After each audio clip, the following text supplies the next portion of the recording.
Just closed out another month of stock market. We're the best stock market Dow in 36 years. That's very impressive. So people are very happy with their 401ks and with the stocks that they have, and that's a tremendous achievement. Best in 36 years. Let me begin with a brief update on the China virus. Over the last month, our new cases in the United States have declined by 38%.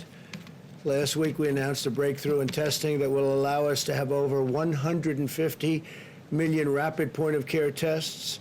These tests return the results in less than 15 minutes, and many will be deployed to nursing homes. We're focusing very strongly on nursing homes, assisted living facilities, and other locations that serve high-risk populations. So we're going to have the 15-minute and less tests, and we will have 150 million rapid point-of-care tests. That's something.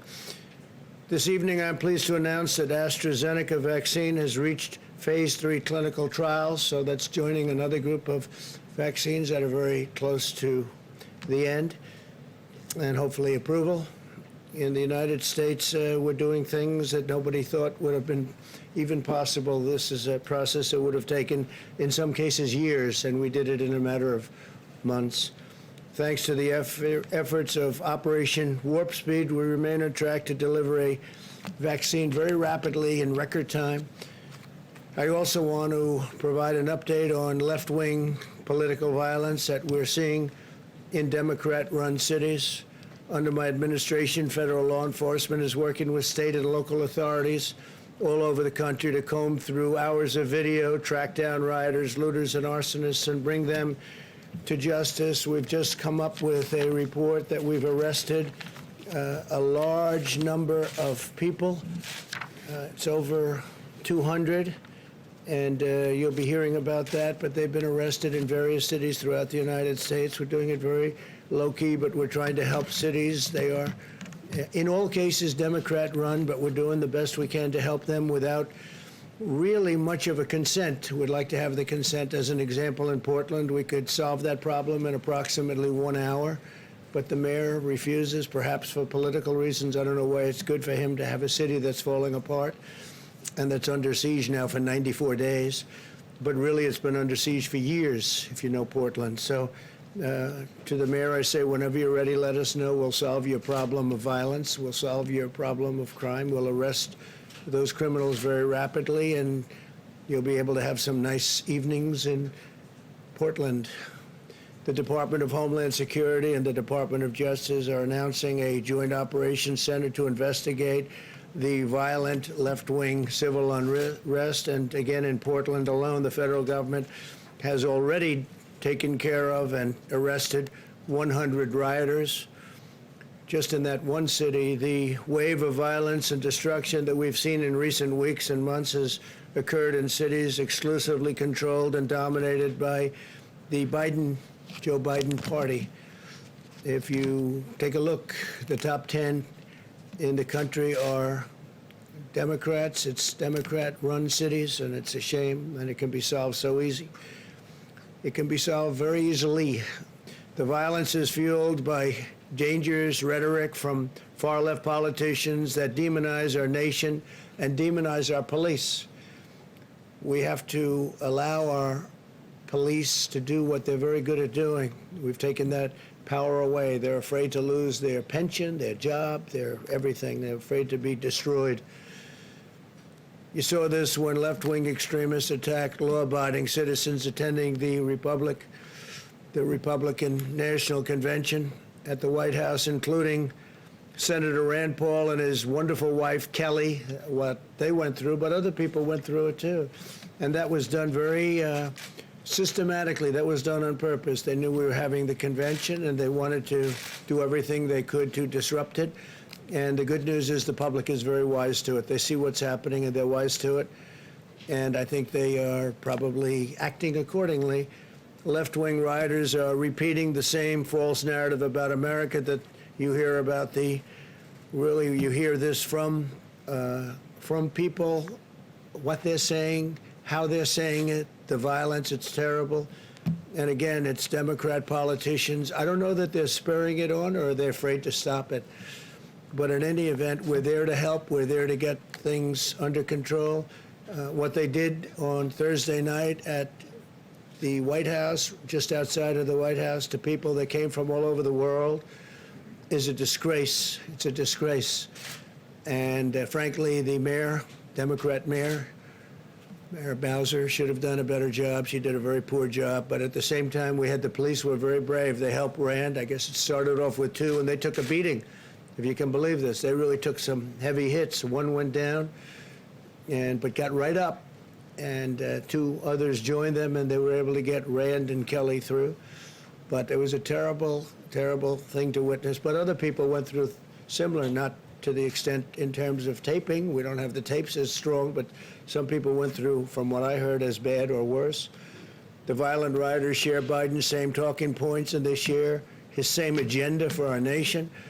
And even his strange speech today that he made in Pittsburgh, he didn't mention the fact, and he didn't mention the far left. He didn't mention the far left, or for what I saw, I don't believe he mentioned the word Antifa. Antifa is a criminal organization, and he didn't mention Antifa thugs, but mostly seemed to blame the police and law enforcement.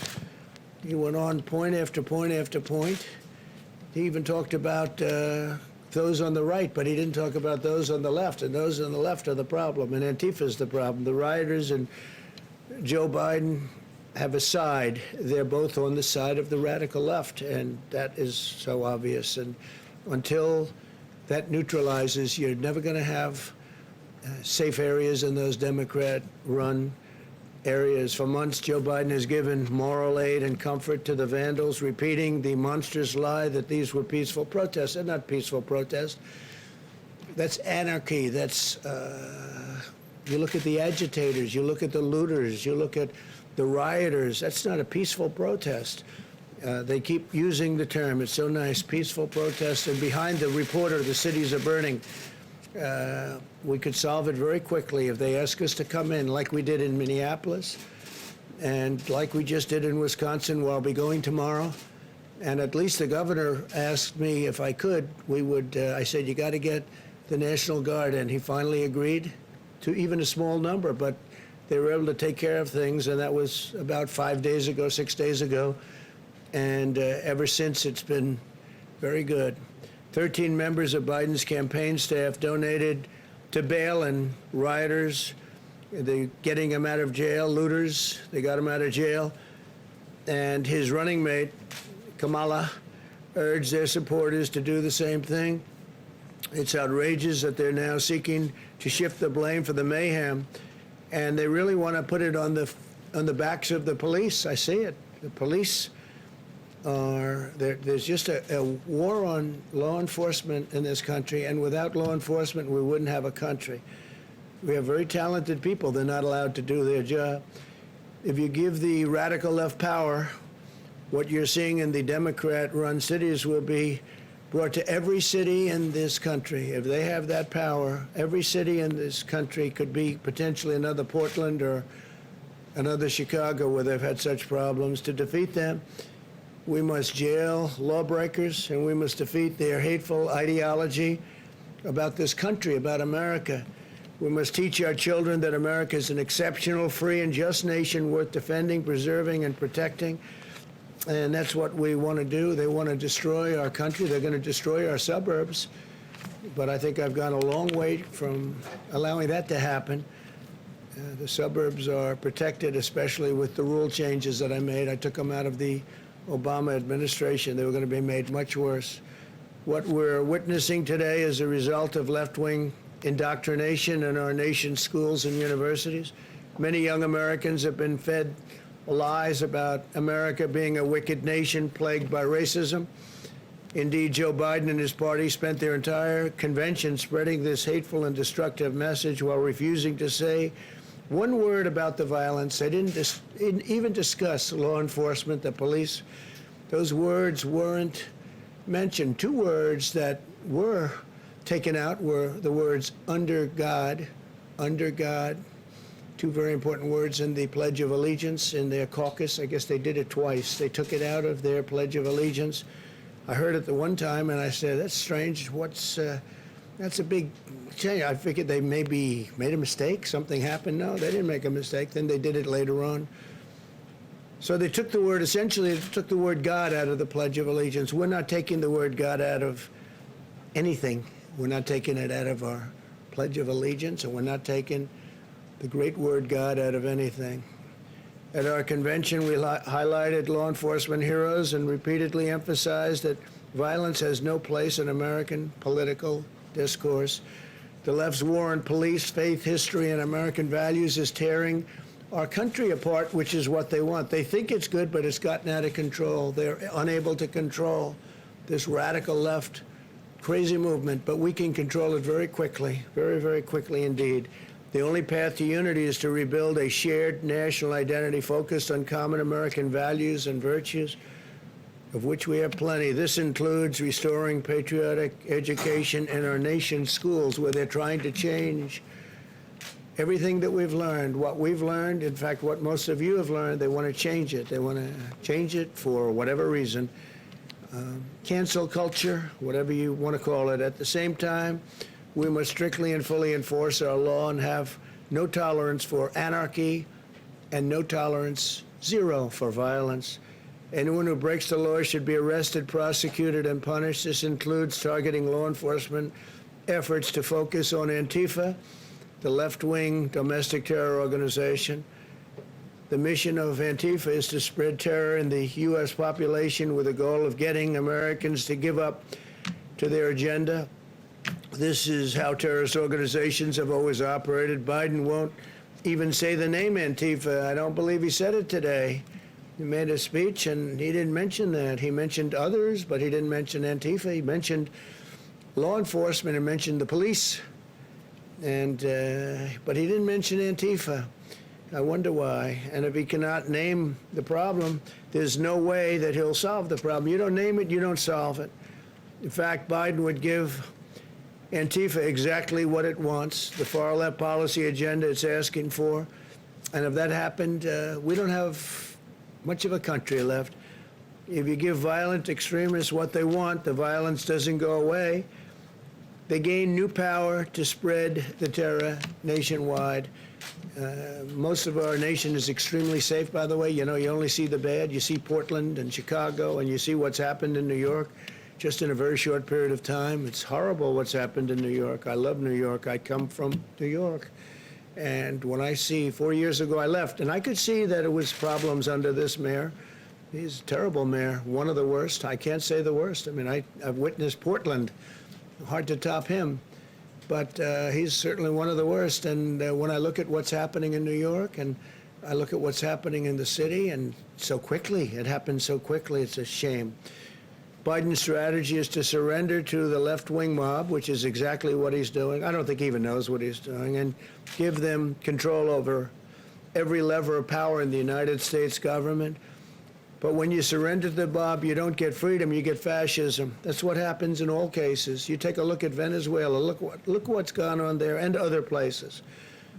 Biden is using mafia talking points. The mob will leave you alone if you give them what you want. That's what it is. The mob will leave you alone, give them what you want, but it doesn't work that way, because once you give them, they keep taking. What happens is you give and give and give, and you take, and they no longer respect you. And that's what's happened with the Democrats, because I actually think they've lost control of these radical left maniacs. I think they've lost control, because I don't think they feel that's helping them when New York and Chicago and Portland, and you look at Oakland, and you look at Baltimore, and you look at so many different places, and what's going on there. The top 10 are all run by Democrats, and you can go a lot further down the list than 10. In America, we will never surrender to mob rule, because if the mob rules, democracy is indeed dead. The reason we're continuing to see violence in left-wing cities today is that liberal politicians, mayors, prosecutors, and judges are refusing to enforce the law and put the rioters in jail. These are rioters. These are dangerous people. These are killers. They kill a lot of people. And they don't even think about it. They wake up the next morning, they don't even think about it. This is the extreme left's agenda for America. They want to appoint radical prosecutors, judges, and federal officials who will set criminals free. Their stated plan is to cut police funding, abolish cash bail, close down prisons, re-educate our children, preach left-wing social justice, establish a national sanctuary for criminal illegal aliens, and abolish the death penalty, even for cop killers. No one will be safe, and in fact, they want very much to let people in prison, like as an example, the Boston bomber. They want to let everybody vote. If you're in prison, if you're the Boston bomber, they want you to have a vote. I don't know. I don't think that sells too well. My administration is a very different approach. We want states to work with us to deploy the National Guard to quell the unrest. All they have to do is call us. We will have the National Guard. We're prepared. We're ready to go no matter where they may call from. Any part of the country, East Coast, West Coast, doesn't matter. We're ready to move immediately, as we did in Minneapolis, we are ready to move as quickly as you can imagine. Tomorrow I'm going to a place where we move very quickly. You know that, in Wisconsin, and we move very, very quickly. And as soon as we moved, that was the end of that. It was very well behaved.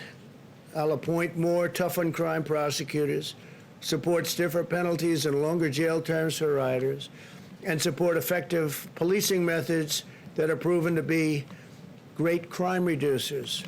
When you enforce the law, order follows, and we need order. We need order.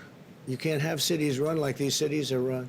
They gave a little, then they gave a little, then they gave a little more, and all of a sudden they've lost these cities. But I'll get them back very quickly. All they have to do is say, please come in. As you know, they have to ask, unless we go a much tougher route, which we could, but you don't like to do that. They have to ask you to come in. When they ask me to come in, we'll be there within a matter of minutes. When I signed the executive order outlining 10-year prison sentences as an example for destroying monuments and statues, it immediately stopped. That was 3 months ago or so. I signed an order, and it said 10 years in prison. 10 years if you knock down a statue. It immediately stopped. I mean, to the best of my knowledge, I haven't seen it happening for about that time. They were going to have a big march on Washington. They canceled that march. They said 10 years is too long. Before the outbreak of left-wing extremism, our strategy produced a historic reduction in violent crime. In the last 2 years of the Obama administration, murder increased 30% in major American cities, and we witnessed the largest 2-year nationwide increase in murder in over a half a century. In the first 2 years of my presidency, the number of murders went down significantly. Earlier this year, we announced that Operation Legend, surging federal law enforcement to cities plagued by violent crime, and we did a lot of it. We did a lot of it very quietly, but we did a lot. Since the beginning of Operation Legend, we have conducted more than 1,000 arrests and reduced the murder rate in Kansas City, which is one of the cities we targeted, by 1/3. Cut it down 33%. In the last month alone, we cut the murder rate in Chicago in half. People don't know that, but we sent them in to Chicago without fanfare at all, but we cut it down in half. It's still far too high. And if they'd asked for full help, as opposed to just sending in some very talented people, we'd be able to cut it down to a very low number. While I am president, we will defend the rights of law-abiding citizens. We will honor the heroes who keep America safe, and we do. We honor our police. We honor our law enforcement. I have the privilege of having gotten, I guess, every law enforcement group in the country that I can think of. The sheriffs in Florida, all of them. Law enforcement in Ohio and Texas, North Carolina. I mean, almost no matter where you look, I think I've gotten all of it. We'll have to do a little study so I'm totally accurate, but I would say all of it. And the ones who didn't, I think we have to look at them. Where do they come from? So we've done a real job. We're ready, willing, and able to help these Democrat-run cities that are doing poorly. They have to call and ask. All they have to do is call. They don't even have to put it in writing. We'll put it in writing later. We'll get them in there, and we'll straighten out the city. very quickly, whichever city we may be talking about. So those governors that are responsible for a state that has a city that's got a lot of problems, call me, or the mayor can call me, and we'll be there very quickly. Tomorrow we're making that trip to Wisconsin. I think a lot of you are going to be going, and it should be very interesting. Should be very interesting, but we're proud of it because in 6 days, it's been like a different world. And it took place immediately. As soon as we surged, as soon as we went in, it took place immediately. Okay, please, thank you. Mr. President, are you giving any consideration, or did you give any consideration to the governor and mayor's request not to come to Kenosha tomorrow? No, because Kenosha was something we did a good job on. The governor didn't want us there. He didn't want the National Guard, as you know. He was very reluctant, but I give him credit because ultimately he said yes, and as soon as he said yes, the problem ended. But I have to see the people that did such a good job for me, and we're meeting with numerous people, and we have tremendous support in the state of Wisconsin, so I promise them when it all gets taken care of, we'll go. Concerns, though, that it could exacerbate tensions and increase violence. Do you give any consideration Well, to it that? could also increase enthusiasm, and it could increase love and respect for our country.